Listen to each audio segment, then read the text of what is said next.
When the House comes to order, I'll hear from the member for McNamara. Thank you, Speaker. My question is to the Attorney-General. Today, a Joint Select Committee tabled a unanimous report recommending the government's bill to establish a National Anti-Corruption Commission be passed. How soon can Australians expect this important commission to be up and running? I give the call to the Attorney-General. The Deputy Leader Thank of the you, Opposition. Mr Speaker, and I thank the member for McNamara for his question. On the 28th of September 2022, I introduced a bill to establish a powerful, transparent and independent National Anti-Corruption Commission. On the same day, a Joint Select Committee was established to inquire into the bill. The committee called for submissions addressing the provisions of the bill and held 4 days of public hearings. Today, Dr Helen Haines, the member for Indi and the Deputy Chair of the committee, tabled its report in the House. I thank her and the Chair, Senator Linda White, and all of the members of the committee for their work on this report. I'm delighted that the committee, made up of government, opposition and crossbench members of both houses, has delivered a unanimous report today. This is the parliament at its finest, with members and senators coming together to find common ground and to find a constructive way forward. In doing so, they've respected the mandate given by the Australian people on the 21st of May to the Albanese government to establish a powerful, transparent and independent National Anti-Corruption Commission. This is the biggest single integrity reform this parliament has seen for decades.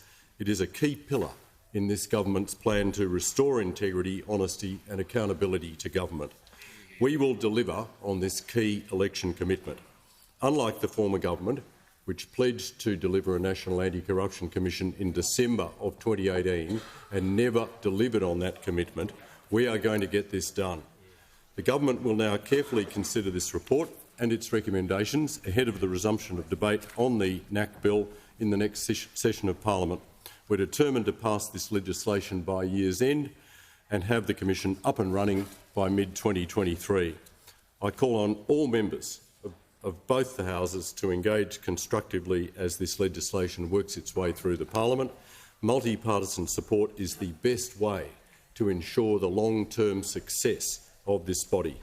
Together, we can deliver the Australian people the highest standard of integrity that they called for at the last election and get this done.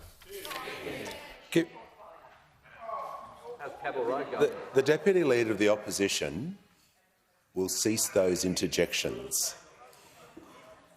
And I give the call to the member for Griffith. Thanks, Mr Speaker. Mr Speaker, my question is to the Treasurer on the housing affordability crisis. Treasurer, using the standard definition of affordable housing as used by the Victorian Government, where a person on a low income pays no more than 30% of their income on rent or other housing costs, what proportion of the government's promised 1 million homes will be affordable, or will the vast majority of these homes be unaffordable homes built by private property developers? Give the call to the Treasurer. Thanks very much, Mr Speaker, and I appreciate the question from the member for Griffith about the government's housing accord. The government's intention when it comes to the housing accord is to recognise extremely low vacancy rates and extremely high rents, and to try and do something about it so that more people can live closer to where the jobs and opportunities are.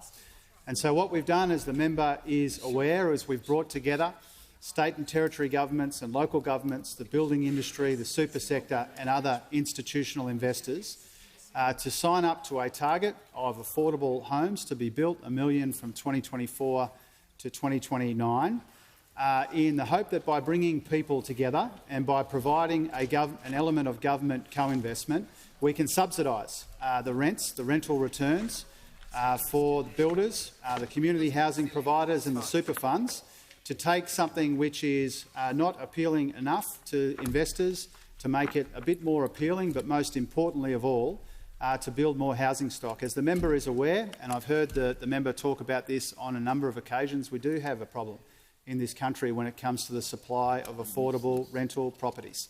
And we are trying to do something about it. We do see a role for the Commonwealth, a leadership role for the Commonwealth in dealing with the problem that has been with us for too long.